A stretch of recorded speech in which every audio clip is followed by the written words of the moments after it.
Bem-vindos, blogueiras e blogueiros, jornalistas e jornalistas, youtubers e youtubas. Eu sou o Edson, do blog Ligar e Viagem. E eu sou a Lívia, do blog Malas Pra Que Te Quero. E você está ouvindo A Vida Secreta dos Blogs. Em um episódio inédito de notícias, agora sob nova direção. Sob novo formato. Olá pessoal, sejam todos bem-vindos de volta neste ano novo. Aê, voltamos! E voltamos com novidade. Pois é, esse ano nós resolvemos mudar algumas coisinhas por aqui, mas claro que a nossa intenção é sempre evoluir para melhor, né? Então, não se assustem porque as coisas que vocês gostam permanecem e nós ouvimos alguns feedbacks e vamos experimentar um formato diferente de episódios de notícias dentro das condições que a gente consegue produzir aqui, claro, né? Então, os nossos episódios tradicionais, que são 100% dedicados ao aprofundamento sobre um assunto específico da nossa área, continuam iguais. Porém, nós vamos revezá-los com episódios de notícias em um novo formato, como este que nós trouxemos hoje para vocês. Exatamente! Hoje nós vamos falar das notícias mais importantes do último mês, nos aprofundando no que elas significam para os blogueiros e donos de site.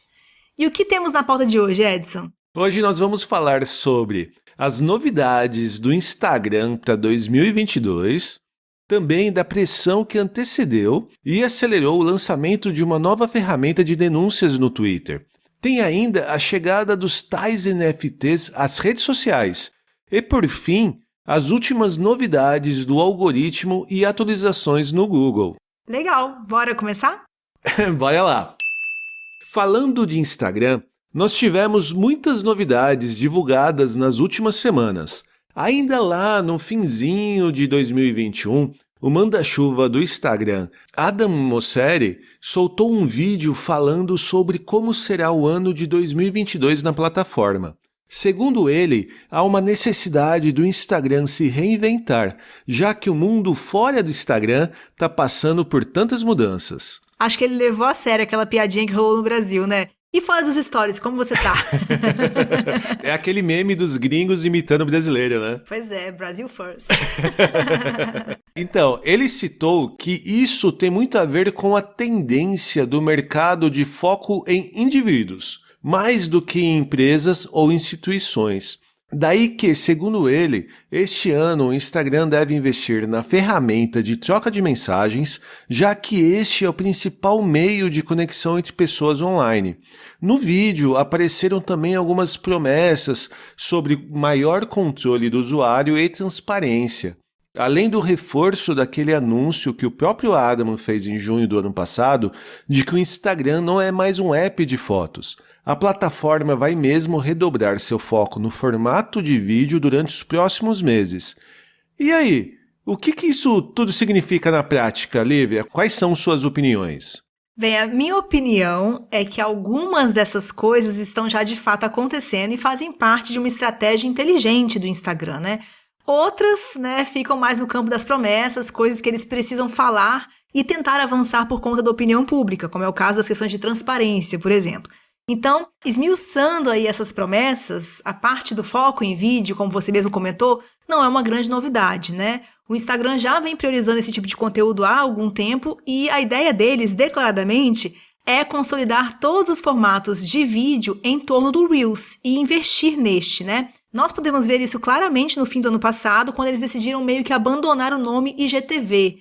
E também pela maneira que eles destacam, a aba do Reels no aplicativo e pelo tipo de alcance também que o algoritmo oferece para esse tipo de vídeo. A gente sabe que para quem trabalha com redes sociais, alcance é um grande medidor que direciona completamente os esforços dos criadores para aquele formato, né? Porém, não acho que essa consolidação total vá acontecer tão rápido ainda, né? Porque existe um limite de tempo para o Reels, né? E para ser sincera, eu não enxergo muito essa aba abrigando vídeos muito mais longos. E apesar de não haver nem comparação entre a aba de vídeos do Instagram e o YouTube, por exemplo, nós sabemos que muitos criadores publicam seus vídeos exclusivamente ali, ou ao menos primeiro ali, né? Então, para o Insta, pode ser difícil desapegar, ao menos por hora, desse formato. Prova disso é que na última semana a plataforma expandiu a opção de remix para todos os formatos de vídeos, né? Antes este recurso só estava disponível para o Reels. Então eu acho que nessa questão dos vídeos, o Instagram deve investir pesado este ano em consolidar o Reels, reforçar o branding mesmo desse produto, né? E ir adicionando recursos de criação sempre que possível. Sobre a questão das mensagens, né, do Instagram evoluir nessa questão, eu acho que ele precisa mesmo abraçar essa realidade dos mensageiros, né? E acho que eles foram pensar de que maneira poderiam expandir o aplicativo e viram que perdem muita oportunidade ali, né? As DMs do Insta ali são realmente bem limitadas, né? Tem limite de tempo nos áudios, né? Às vezes você manda uma foto, é difícil a maneira de mandar, elas têm mais de uma maneira, nem todo mundo entende como que manda e como que acessa.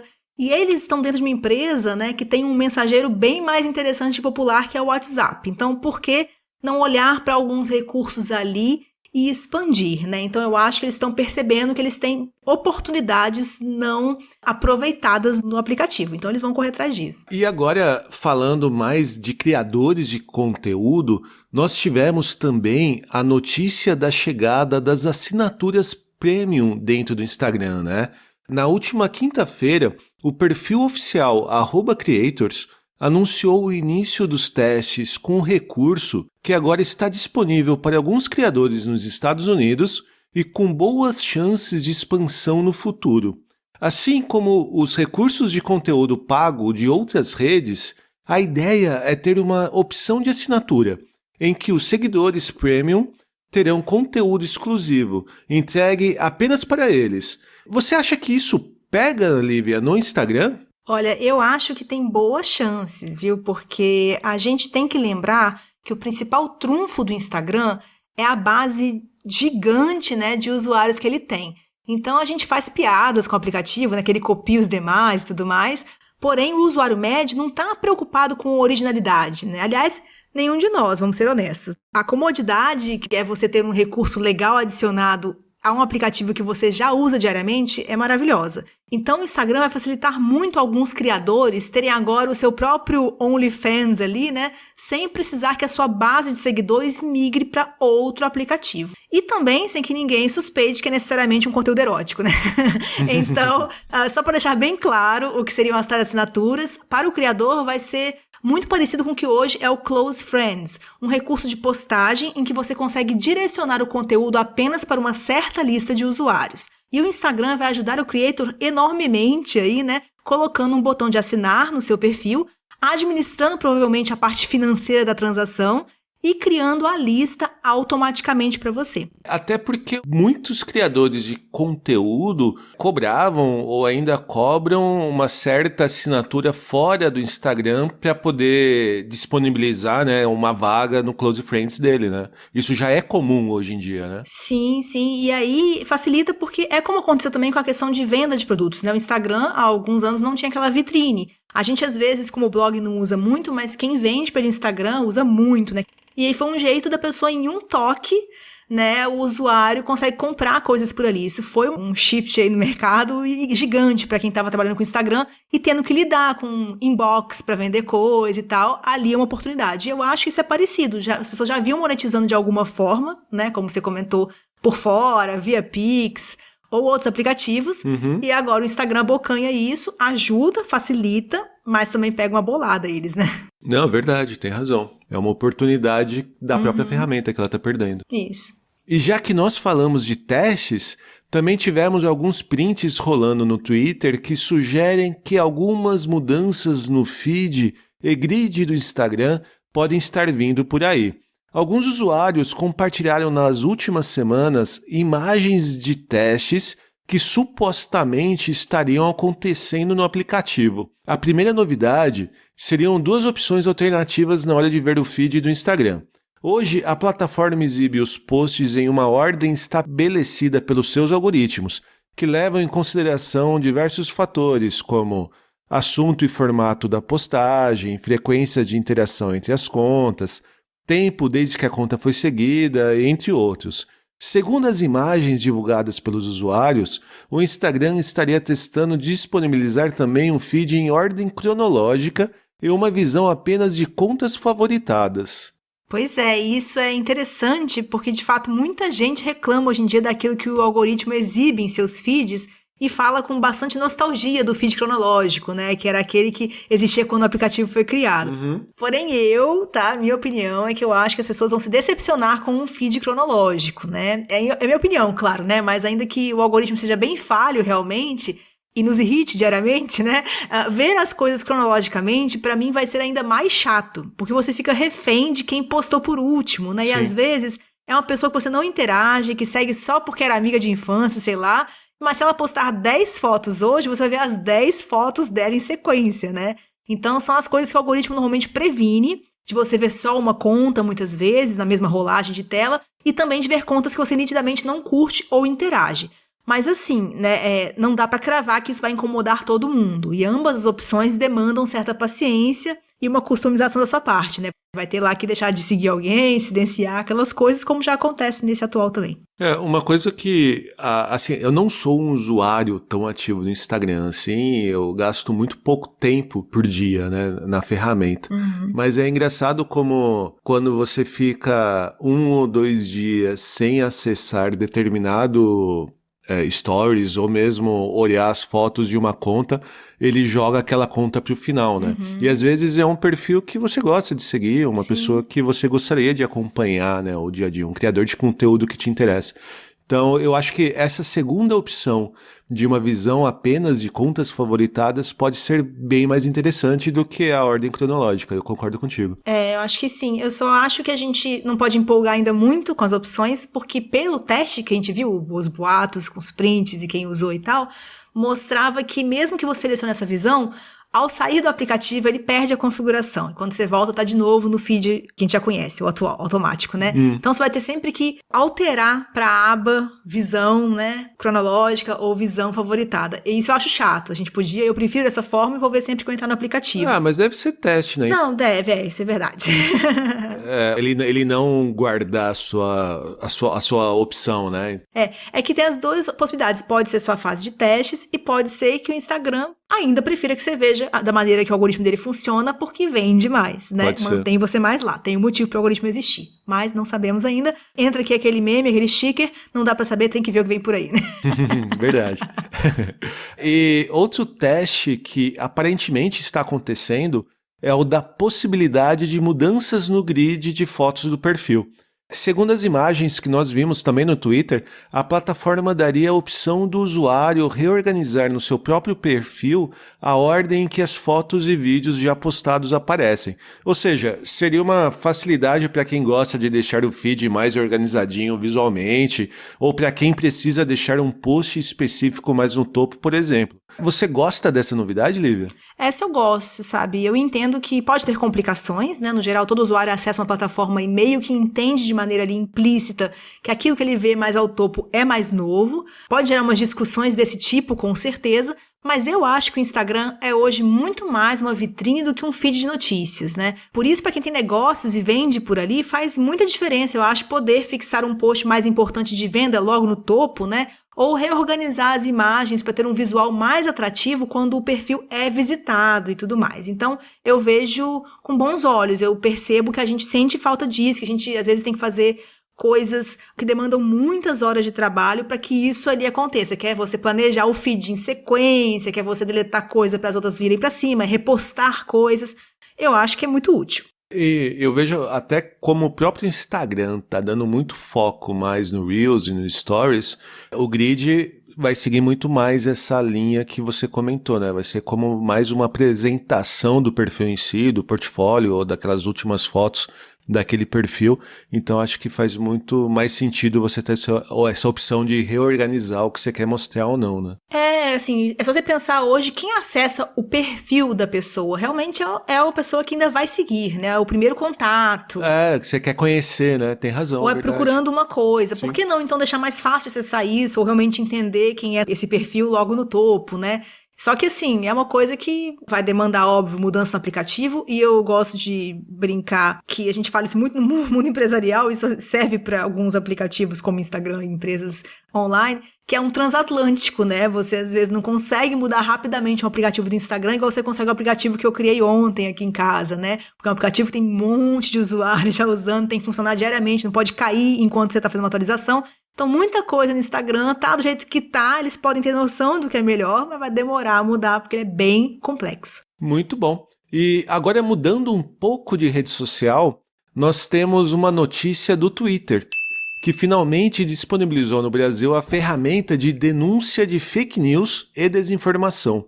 Este recurso foi lançado em agosto do ano passado nos Estados Unidos e, na prática, ele apenas adiciona uma opção a mais no recurso de denúncia já existente na plataforma. Esta opção indica que o post denunciado tem informação falsa ou que leva a um entendimento enganoso. Após o teste nos Estados Unidos, a ferramenta foi agora expandida para outros 3 países, que são a Espanha, as Filipinas e o Brasil. Esta notícia chegou no último dia 17, depois de semanas de muita pressão dos usuários e criadores brasileiros, né? Você acompanhou isso, Lívia? Eu acompanhei sim. A gente, inclusive, acha que o Brasil pode estar nessa segunda leva de testes aí puramente por conta da pressão que os usuários fizeram. E foi curioso acompanhar isso porque, de um lado, eu concordei completamente com a necessidade desse tipo de recurso e acho que as plataformas não só têm mais que obrigação, né, de fornecê-lo, como estão muito atrasadas nisso também. Porém, muitas das vozes, né, que faziam essa pressão no Twitter insinuavam que a rede não levava o recurso para o Brasil de propósito, que havia algum interesse por trás. E eu ficava rindo um pouco porque eu estou num país, que é o Reino Unido, né, onde o recurso não está disponível. E creio que você também já tenha visto que na Alemanha também não está ainda, né? Não. Então, o Twitter estava fazendo um processo normal que todas as plataformas usam de testar em um local, depois expandir para mais alguns, né, até lá na frente ter o rollout mundial. Enfim, o Twitter deixou rolar solto por muito tempo sim, né? Tá atrasado nisso sim. Tem ainda muito a melhorar essa ferramenta também, mas não houve nenhum preconceito em relação ao Brasil no que se refere à implantação da ferramenta, não. Como a gente sabe, no Twitter tem uma galera meio emocionada, né? Mas no final não é ruim fazer pressão, isso de maneira alguma. Mas acho que foi um processo natural e espero só que acelere agora meio no sentido de chegar em todos os lugares, porque a informação chega em todos os lugares, né? E é interessante que eu ia comentar exatamente isso, porque você não tem aqui, por exemplo, eu tô com o Twitter aqui na mão, e você não tem essa opção de denúncia de fake news, né? Você tem todas aquelas que devem ser comuns em outros países, né? Que é spam, vídeo sensível, abusivo, esse tipo de coisa, ou mais voltado para violência, né? Mas aqui na Alemanha, você tem um que, presta atenção, que é assim, previsto na, como o meu Twitter tá em português, ele começa previsto na em português. Aí depois vem o nome em alemão, que é uma palavra única, tá? Ah, tá, lógico. Alemão, né? A palavra é Netzwerk Durchsetzungsgesetz. Então, Deve ter umas 20 letras. Que nada mais é do que como se fosse uma lei de internet de proteção aos usuários, né? Uma categoria de denúncia específica para a lei alemã de proteção de dados, né? Coisa que no Brasil, por exemplo, o Twitter não seguia, né? E até voltando um pouco a falar sobre esses testes do Twitter em relação à denúncia de fake news, né, com uma visão mais global, o que motivou a plataforma a finalmente agir foi um estudo lá de 2020, da Universidade de Queensland, na Austrália. A pesquisa detectou e denunciou uma rede gigante de bots que agem no Twitter atacando certos dados, popularizando notícias enganosas em prol de teorias conspiratórias. Na ocasião, várias contas ilegítimas tuitavam e amplificavam fake news a respeito dos grandes incêndios que atingiram a Austrália no início de 2020, a fim de diminuir e desmentir os indícios das mudanças climáticas.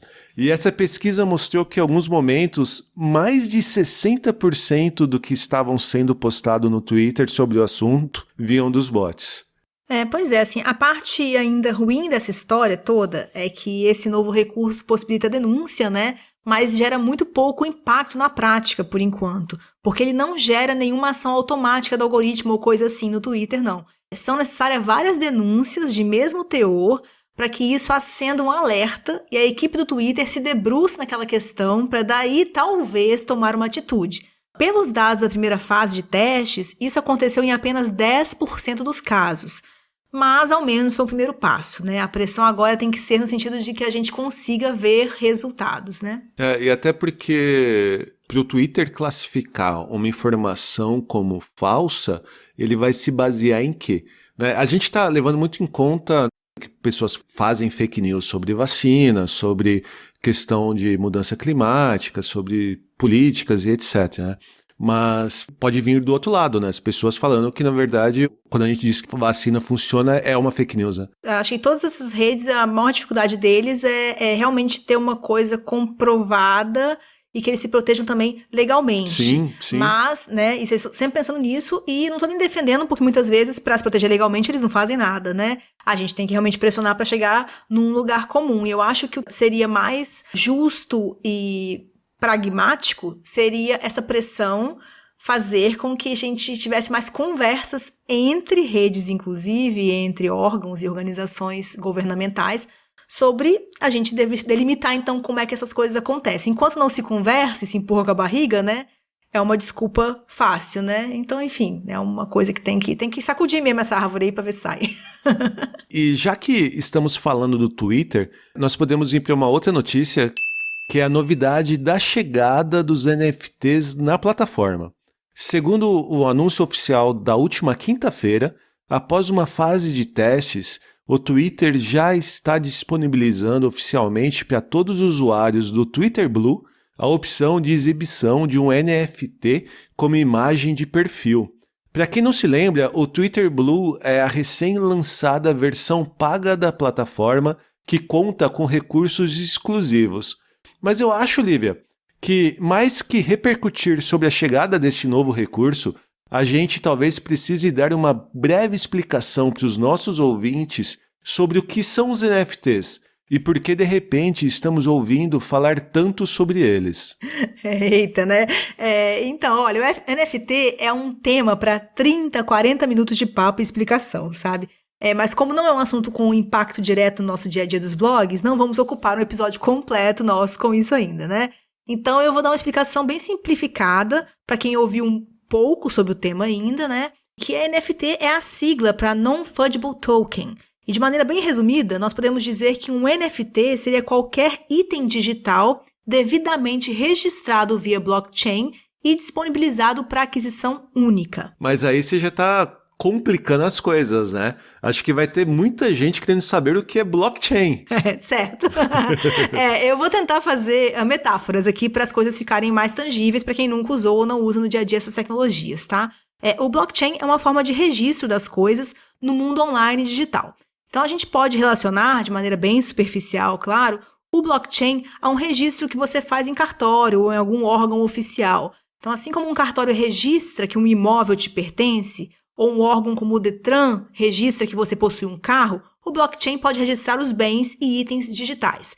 Eu falei pode porque não é só isso que o blockchain faz, tá? Ele registra esses itens de uma maneira bem mais profunda que os exemplos do mundo offline aí que eu dei, de modo que eles não podem, por exemplo, ser alterados ou falsificados. Mas isso não é o mais relevante para essa nossa explicação de hoje. Sabendo que o blockchain permite que itens digitais sejam registrados em um banco de dados criptografado, universal e descentralizado, fica mais fácil entender o surgimento de transações online que se apoiam nessa tecnologia. Foi assim com as criptomoedas em geral e agora os NFTs. Tá, entendi.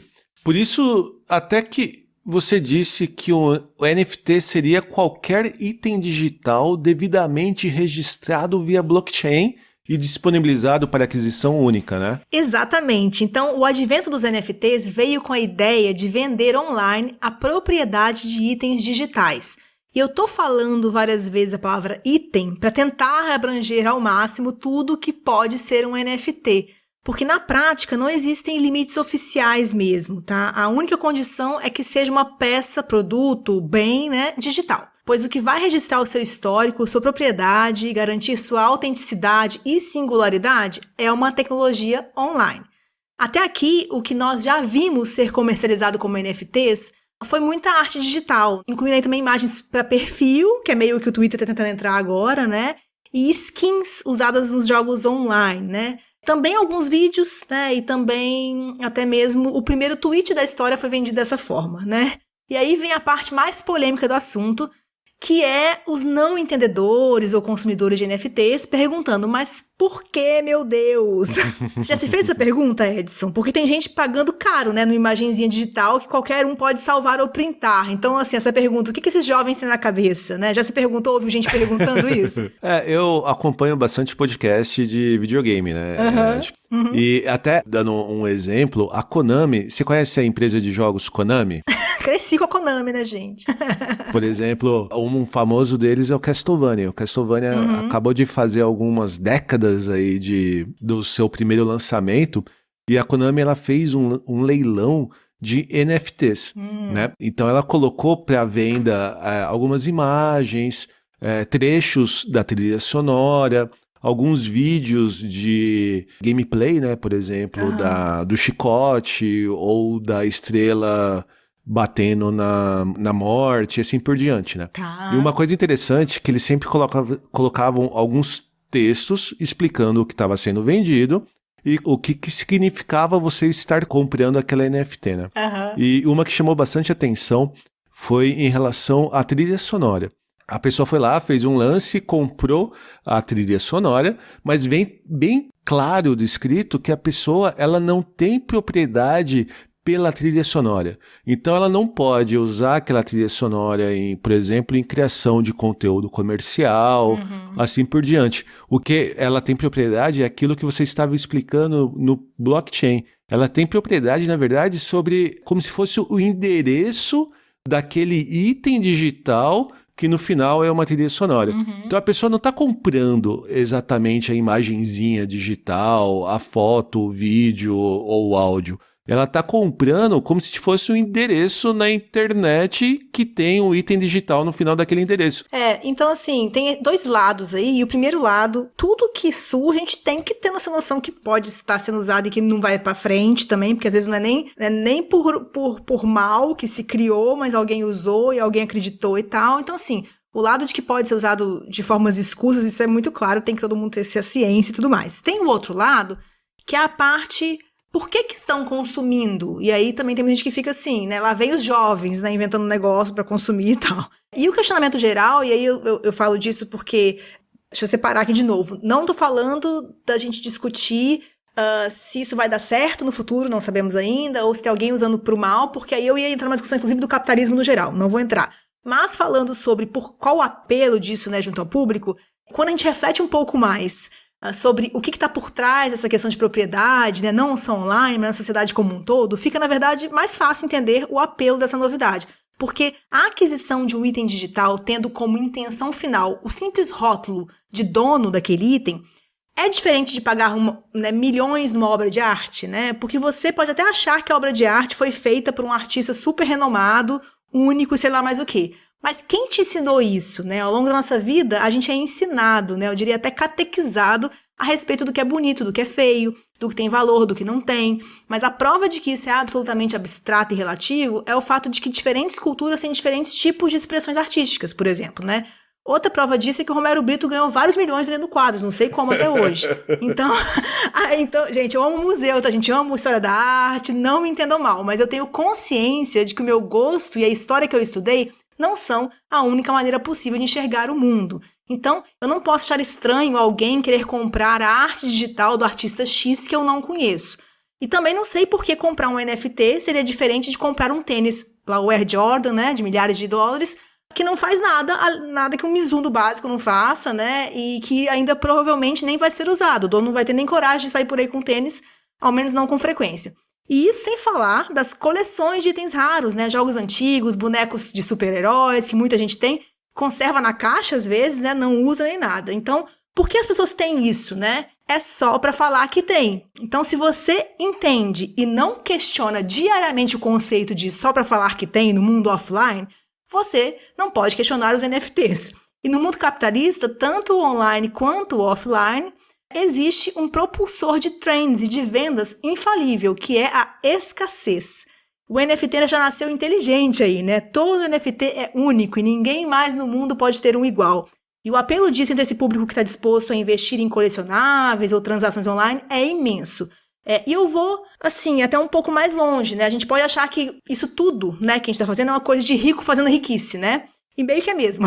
Mas, né, me diz assim, imagina alguém, você gosta de alguém famoso? Tem algum ídolo, Edson, pra eu dar de exemplo? Alguém que se admire? Não sei, talvez a banda de rock Radiohead, por exemplo. Beleza. Então, assim, hoje você não faria isso, você não tá, como é que fala, o dinheiro não nasce em árvores, você acha que não faz sentido e tal, mas eu duvido que se o Radiohead amanhã, né, se propor fazer um vídeo ou obra exclusiva para um fã e vender como NFT, porque vai ter também, né, o sentimento de que foi um ídolo que fez unicamente pra você, eu duvido que você não fique balançado, por exemplo. Não tô falando que você vai conseguir comprar, até porque as coisas às vezes se vendem por milhões. Mas é uma coisa que, dependendo do que você vai ver no final que, balança, né? E claro que essa não é a motivação que mais tem aflorado no momento. Eu acho que tem uma coisa inicial de hype mesmo e de riquinho gastando dinheiro, mas eu vejo como uma real possibilidade de exploração dos NFTs essa coisa do fã e da coisa única pro fã. Então, enfim, é só para dizer que existem ramificações possíveis e para que a gente lembrar que se a gente for criticar o gosto de alguém em ter um negócio lá exclusivo, a gente tem que questionar muita coisa que a gente tem no mundo offline também, entendeu? Eu só acho que com tênis do Air Jordan, por exemplo, você não consegue dar Ctrl-C, Ctrl-V na internet, entendeu? Mas é pela propriedade, Mas não faz, você tem propriedade de um endereço pensa na comigo, internet.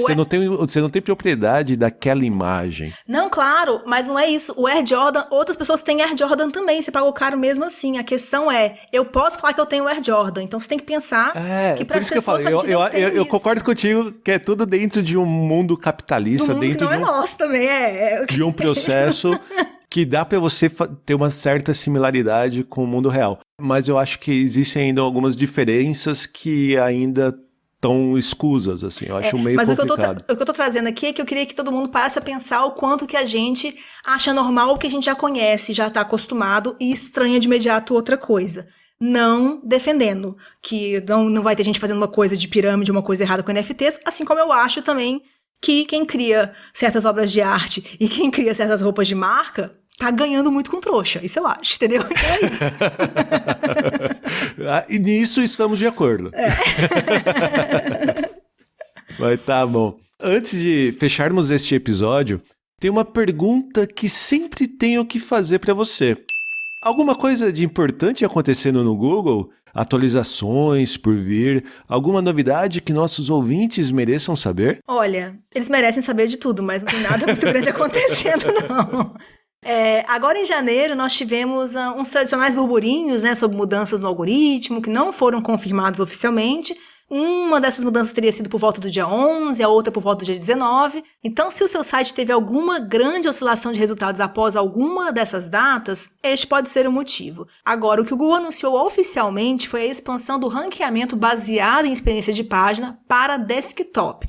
Até agora, nós tínhamos as medições dos Core Vitals acontecendo apenas na versão mobile dos sites. Agora, isso também acontecerá na versão desktop. Este rollout deve começar em fevereiro e ir até meados de março. E os blogueiros donos de site não devem esperar grandes oscilações por conta dessa novidade, né, uma vez que muitos sites vão ter resultados semelhantes ou até melhores em sua versão desktop. E também o fato que a gente sempre reforça de que a experiência de página é apenas um fator, por hora pequeno, inclusive, entre os vários que compõem o algoritmo do Google. Mas é isso que temos. Maravilha!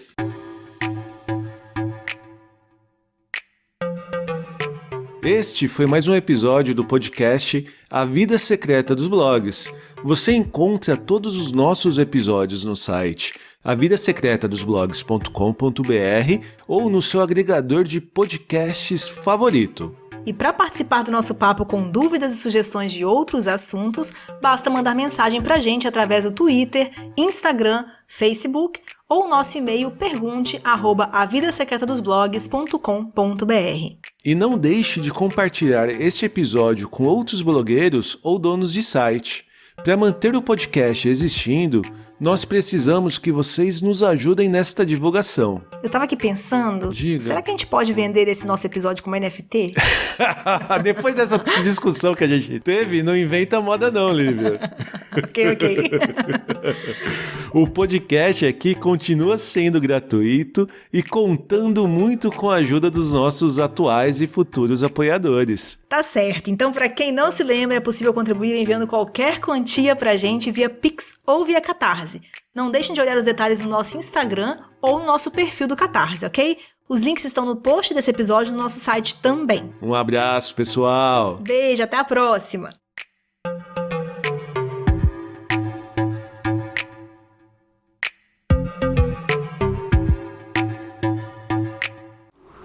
Free your mind.